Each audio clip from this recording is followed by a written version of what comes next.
A wealthy man wanted to go hunting in a part of northern Canada where few people had ever hunted. He traveled to a trading post and tried to find a guide to take him. But no one would do it. It was just too dangerous, they said.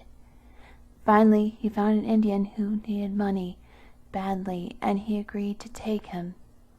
The Indian's name was Defago. They made camp in the snow near a large frozen lake. For 3 days they hunted, but they had nothing to show for it.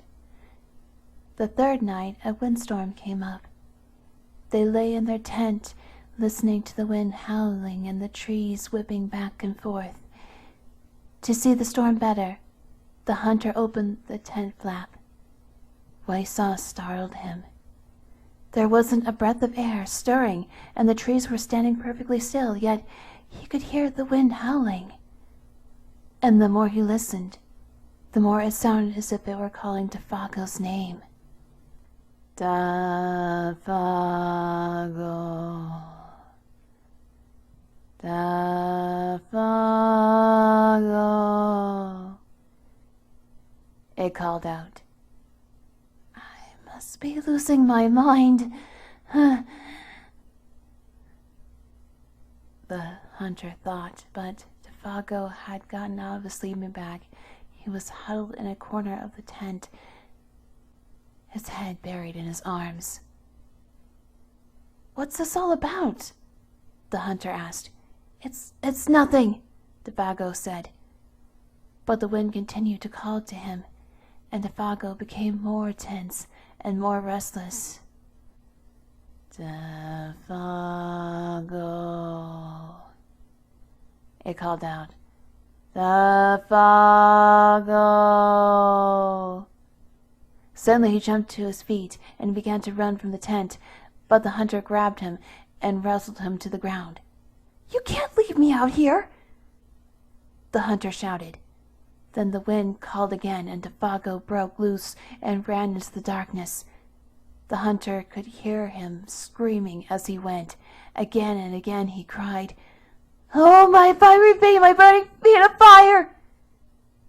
Then his voice faded away, and the wind died down.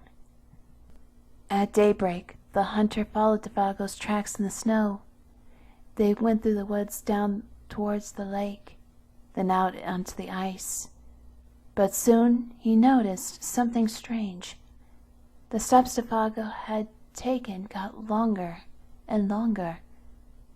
They were so long no human being could have taken them. It was as if something had helped him to hurry away.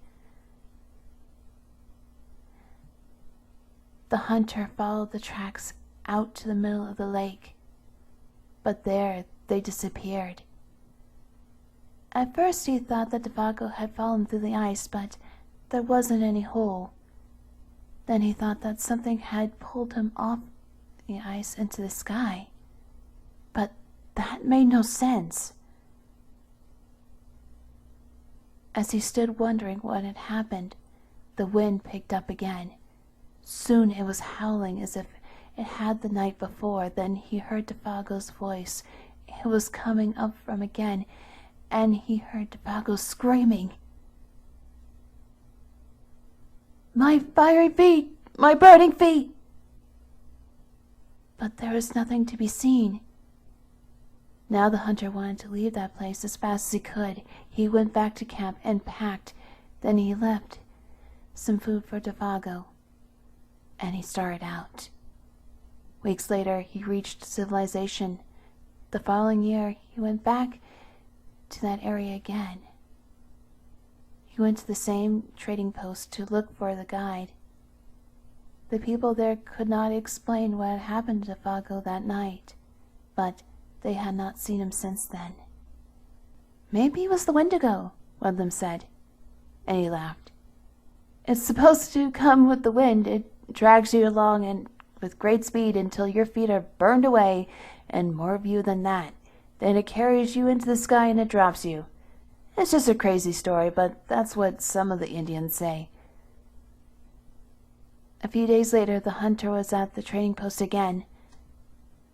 An Indian came in and sat by the fire. He had a blanket wrapped around him, and he wore his hat, so you could not see his face. The hunter thought there was something familiar about him. He walked over and he asked, "Are you Défago?" The Indian did not answer. "Do you know anything about him?" No answer. He began to wonder if something was wrong, if the man needed help, but he could not see his face. "Are you all right?" he asked. No answer. To get a look at him, he lifted the Indian's hat. Then he screamed. There was nothing under the hat but a pile of ashes.